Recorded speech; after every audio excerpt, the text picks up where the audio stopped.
Вообще, когда мне было 4 года, мой дедушка получил в советское время еще, он инвалид Великой Отечественной войны, и он получил открытку на машину. Это была «Жигули», мне было 4 года, «Жигули» 3-й модели, и получал он ее в Москве. И мы на этой машине, только что вот купили ее там из магазина, сели и поехали в Батуми. Батуми это из Москвы в Батуми. Ну, в советское время это было 2200-2300 километров. По дороге останавливались, ну это советские времена, мы останавливались у каких-то знакомых, родственников. Причем мобильных телефонов нет, просто там позвонили, телеграмму и так далее. Там я даже не знал, сколько, оказывается, у нас друзей, у моих родителей, всяких знакомых и прочих родственников. Мы ехали из-за этого 4 дня. Мы там туда съехали, там куда-то там в Ростов. Сначала вообще заехали в Волгоград, потом вернулись на Ростов, потом Сухуми, Гагры, Сухуми, Поти. И вот, наконец, приехали в Батуми спустя 4. В Тбилиси заехали по дороге. Вернулись. Ну, всем же надо было показать, что у нас своя машина. Да. Всем надо было сказать, что вот мы там теперь на колесах. И на каких колесах? Это «Жигули» было. И когда мы приехали, я это уже не помню, конечно, мне это папа рассказывали. Когда мы приехали в Батуми, значит, к нашему дому, я вцепился, значит, в дверь машины, сказал, что мы больше никуда не поедем. Поехали дальше. То есть у меня какая-то с детства, можно сказать, врожденная любовь к автомобилям была. К автомобилям или дорогам? Именно к автомобилям. Я очень любил автомобили, они мне снились, мне маленькому ребенку представлялось, как я еду на них там. А потом, ну, первый автомобиль, который мог быть у маленького человека, это картинг. И вот он первый там с моторчиком такой дыр-дыр-дыр. Значит, естественно, там я сел, как только мог, там во Дворце пионеров и школьников в каком-то там, вот первый шанс, я тут же, значит, сел за руль этого спортивного автомобиля, полюбил гонки. В общем, автомобили и гонки – это там вся моя жизнь. Естественно, у меня не стоял вопрос, куда поступать. Я поступал в автомобильный дорожный институт. На инженера, да? Да, инженер. Мне очень нравилось. Вот единственное, что с ездой на машинах сравнивалось, это проектирование этих машин. То есть я с детства обожал там конструкторы всякие. Родители могли меня вообще там спокойно бросить и дать мне просто какой-нибудь конструктор и уйти там в театр, там в кино, куда хотите. И вот они как ушли, там через 4 часа вернуться, я точно такой же там ковыряюсь, собираю, разбираю. Это была тоже моя страсть. Вторая. Ну и то, и другое пригодилось. Автомобильно-дорожный институт. Еще и достаточно много получил знаний по поводу дорожного строительства, по поводу... Мы построили уже много гоночных трасс, так что автомобили, дороги, чуть позже железные дороги. Это ваши строительные какой-то, или как в качестве конструктора построили? Да, мы спроектировали и руководил строительством, потому что нужно, ну, для гоночных трасс нужно... Личный опыт. С одной стороны, личный опыт в конфигурации, но очень высококачественная там технология укладки асфальта. Допуски для гоночных автомобилей – это 5 миллиметров на 3 метра. То есть это вот такой идеально ровный асфальт, это почти там стекло, зеркало. А когда, в каком году первая гонка? Я был еще пионером. Мне было в 12 лет у нас был переход. Где-то 12 лет я гонялся. С 12 до 14 лет это был класс пионер, так называемый, в советское время еще. В 14 лет я пересел на машины класса юниор, это уже 125 кубических сантиметров. Да, это гоночные машины, вот как-то. Ну а потом развал Советского Союза, там все эти дворцы пионеров, дома пионеров закрывались, финансирования уже не было в Советском Союзе. Времена становились более и более сложными. И где-то в районе 80 там перестройка началась, 86-87 год, все, я прекратил заниматься картингом, прекратил участвовать в соревнованиях, ну просто все развалилось. Ну и вообще там надо было сосредоточиться и думать о том, как выживать в тех условиях. Вот. Так что Ну, тут мне помогло, кстати, мое инженерное начало. Я, учась в институте, уже очень хорошо знал от и до, как устроен автомобиль. И в студенческие годы, и в старших классах я уже ремонтировал машины, работал в таксопарке слесарем, проводил всякие техническое обслуживание. ТО-2 делал для машин, для «Волг», для такси. Потом настраивал двигатели, работал с двигателями, там, перебирал моторы. Сложные были времена. У всех там. А первая трасса где была? Первая России трасса была в Подмосковье, в России. Это была первая трасса на территории бывшего Советского Союза, которую мы построили в 2006 году, открыли. А вторая трасса была спустя 6 лет уже в Грузии. Это реконструкция. Там была новая трасса совсем, но она небольшая. А вторая трасса была это реконструкция, но полностью там капитально. Мы полностью разобрали старую трассу, изменили даже конфигурацию, построили новую великолепную трассу 4-километровую. Это Грейд 2, трасса в Руставе, в Грузии.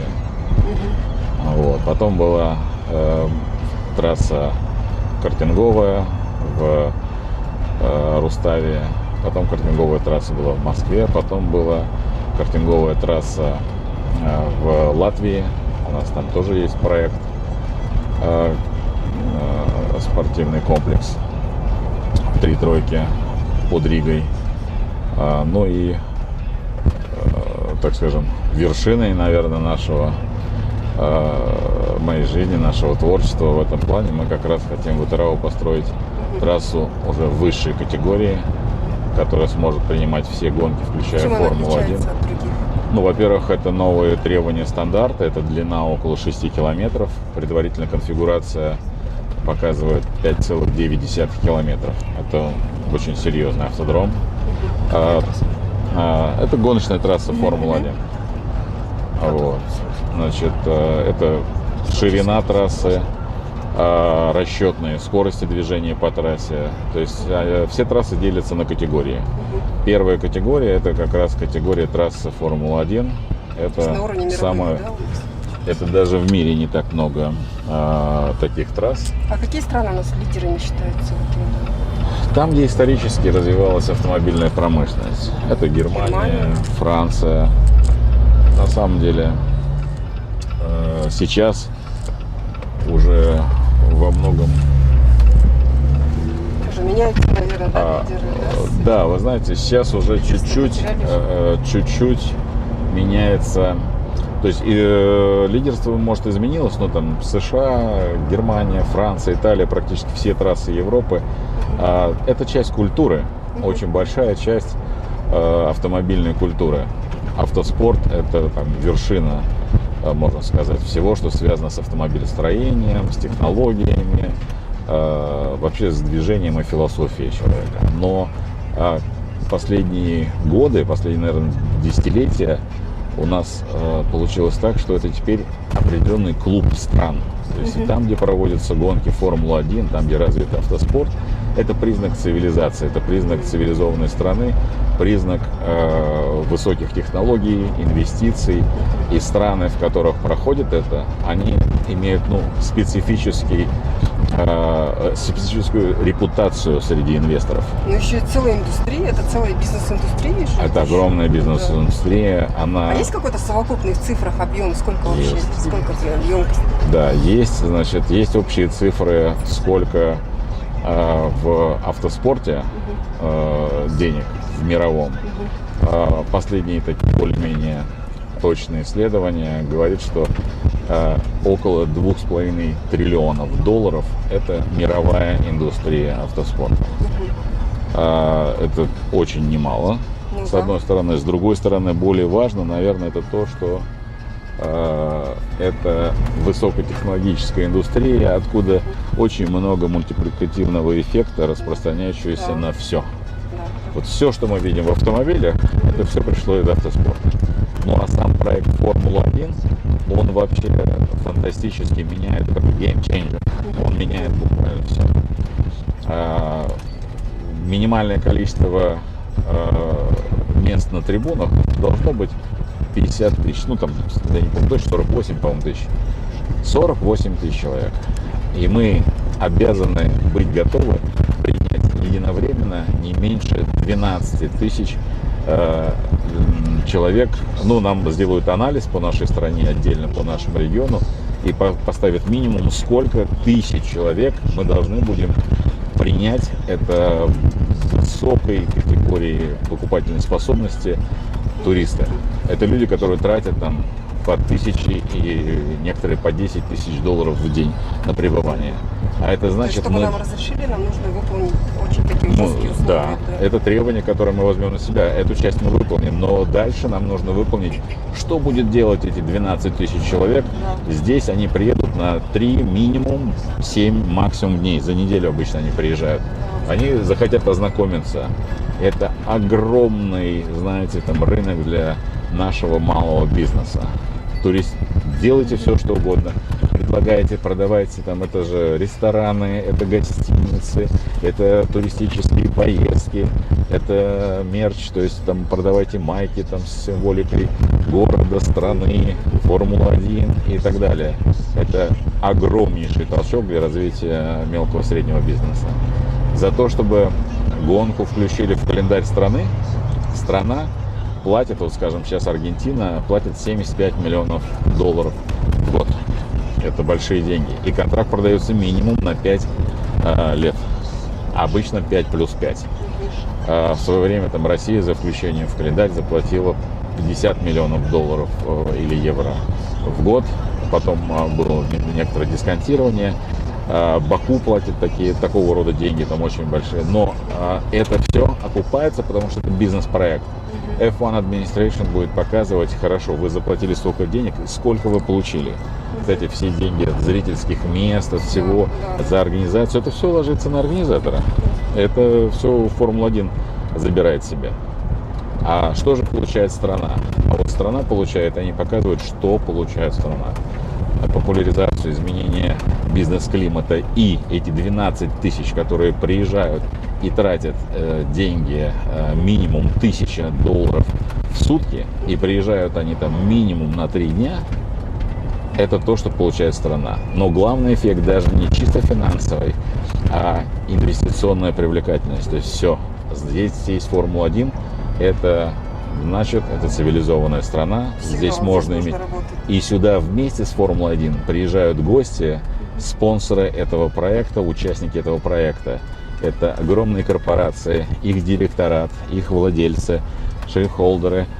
Это, ну, совсем другой, так скажем, совсем другого уровня конференция.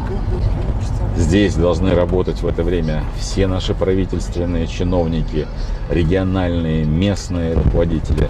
Работать, общаться, дружить с этими там.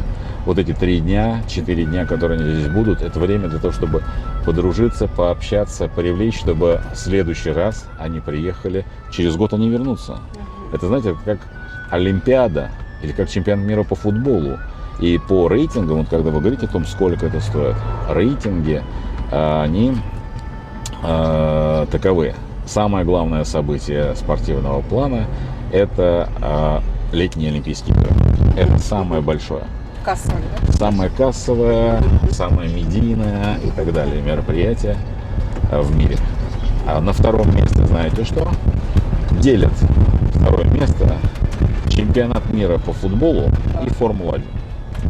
То один вырывается вперед, то другой вырывается вперед. На 3-м месте зимние Олимпийские игры. И на 4-м, ну, то есть это уже не 3-е место, точнее 4-е, 2-е, 3-е делят вот эти два.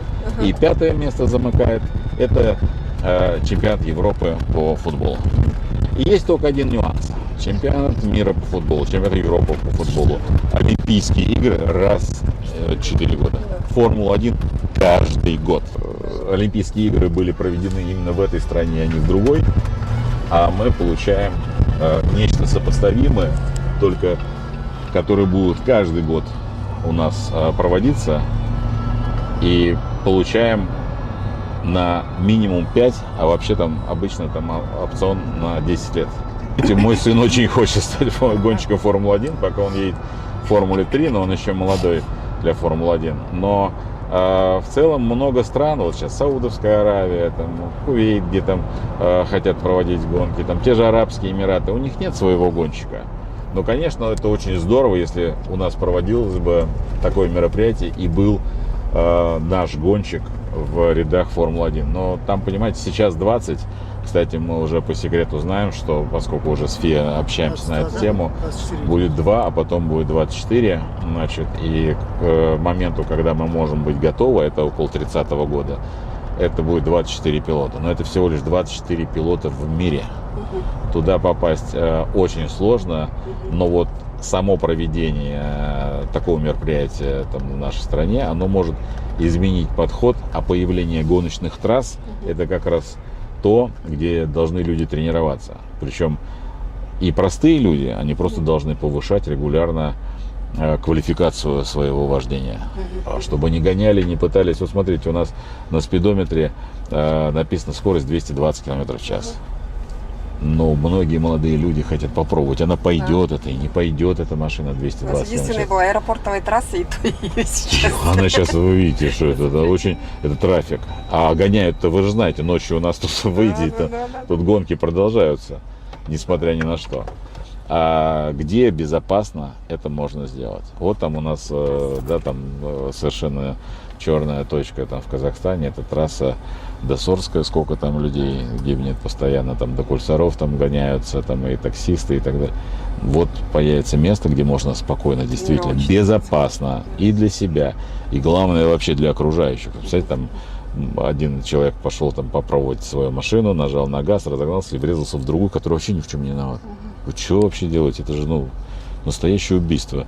Вот, пожалуйста, здесь нет встречных, здесь есть широкая дорога, предусмотрены. Если ты ошибся, зоны вылета. Если ты совсем сильно ошибся, есть так называемые gravel beds, это гравийные ловушки, гравийные кровати, где машина туда попадает, она тонет в этом мелком гравии, специальном кругленьком, и она очень сильно тормозит за это. Даже если ты вдруг, несмотря на это, долетел до стены, во всех местах, где ты можешь попасть, специальные зоны вылета считаются, там стоят специальные, там Six-Packs называются, современные системы. Это такие элементы, которые ты врезаешься даже с большой скоростью. Специальные расчеты делаются, на какой скорости ты можешь оказаться в этом месте. Ты в нее врезаешься, и у тебя там 10 метров, там 6 метров, 3 метра, в зависимости от того. Это как огромная подушка-амортизатор. То есть тебя все равно... А выглядит со стороны это прям страшно. Вы обратили, выглядит страшно, но вы обратите внимание, когда последний раз погиб человек в гонках, скажем, самый быстрый, мощный класс, это Формула-1. Когда последний раз погиб? А столько аварий происходит. Почему? Потому что и машины уже становятся все безопаснее, и трассы все более и более безопасные. Так что там, где Формула-1 разгоняется до 300, простая машина, конечно, до такой скорости не разгонится. Значит, уже кинетическая энергия меньше, значит, уже там чуть легче спасти человека.